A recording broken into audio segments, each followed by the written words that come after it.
What if the Bible you know isn't the whole story? High in the rugged highlands of Ethiopia, where ancient stone churches rise from volcanic rock, there exists a Bible older, larger, and far more mysterious than the one most of the world has ever seen, guarded in silence, hidden in shadow.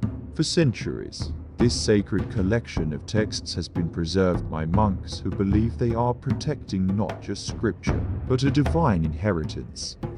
Inside this Bible are books you've likely never heard of, texts that were dismissed by the West as apocryphal, even heretical, but here in the land once ruled by kings who claimed descent from King Solomon himself, these scriptures were never lost, they were revered. Among them lies one book that has haunted scholars for generations, the Book of Enoch, a text so strange, so vast in its cosmic vision that when it was rediscovered, it sent shockwaves through theology, archaeology, and history. But in Ethiopia, it was never forgotten.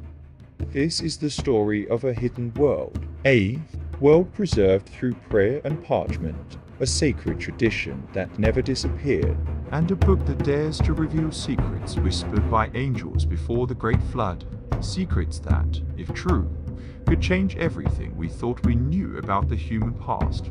Welcome to History of the Map. Today, we uncover the lost scriptures of the Ethiopian Bible and the voice of Enoch that echoes through time. The air in the Ethiopian highlands is thin, cold, quiet at more than 2,500 meters above sea level. The sunlight cuts through the mist with a piercing clarity. The land feels timeless, ancient. Pilgrims climb narrow mountain paths to reach churches carved into living stone. Some are over 900 years old. Others, like those in Lalibela, are believed to have been built by angels under divine instruction inside. These stone sanctuaries, lit by candlelight and heavy with the scent of frankincense, rest sacred manuscripts. Their pages are thick, made of goatskin. Their words written in Ge'ez, a language that has vanished from daily life, but lives on in sacred song. This is the world of the Ethiopian Orthodox Church, one of the oldest Christian traditions on earth, and its Bible is unlike any other, not just longer, different.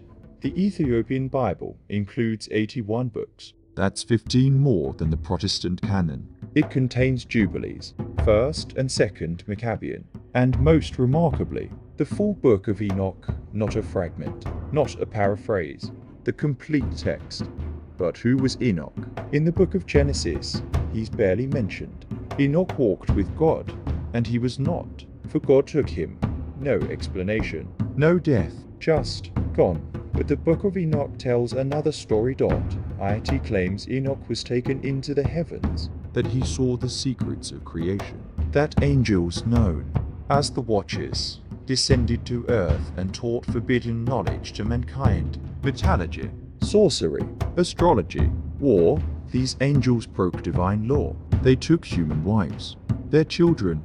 The Nephilim were giants, monstrous, violent, and it was because of them, Enoch says, that God sent the Great Flood.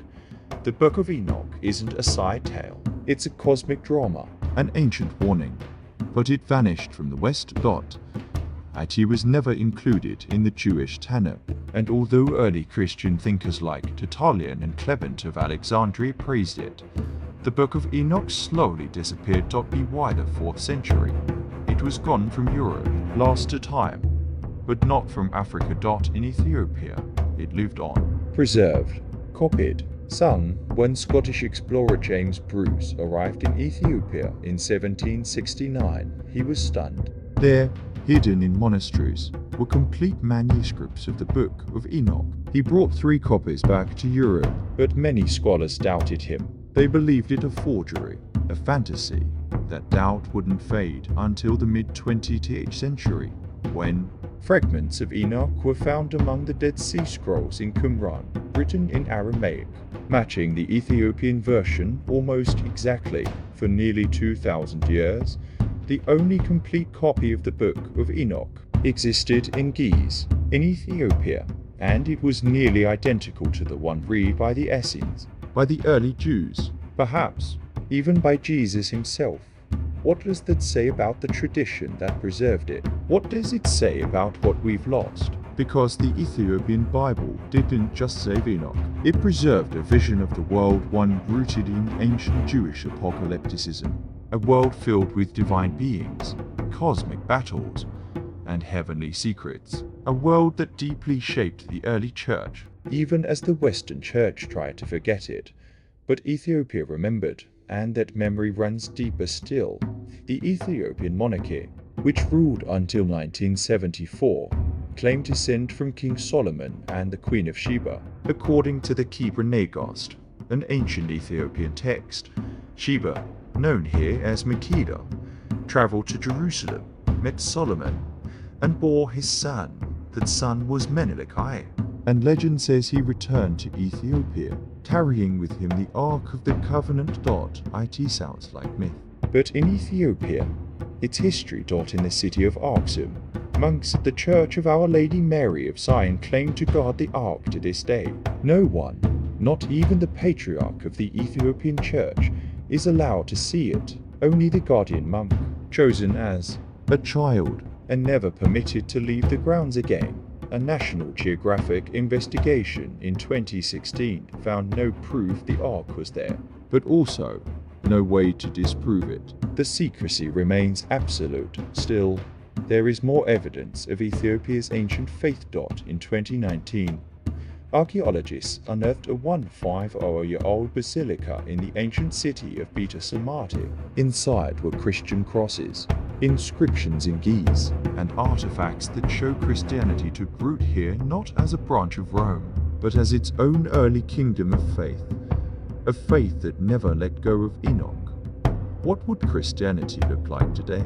If the Book of Enoch had stayed in the canon, would we see angels as messengers or rebels? Would we blame the fall on Adam or on cosmic beings who corrupted mankind before the flood? Would Jesus' references to the days of Noah take on deeper meaning?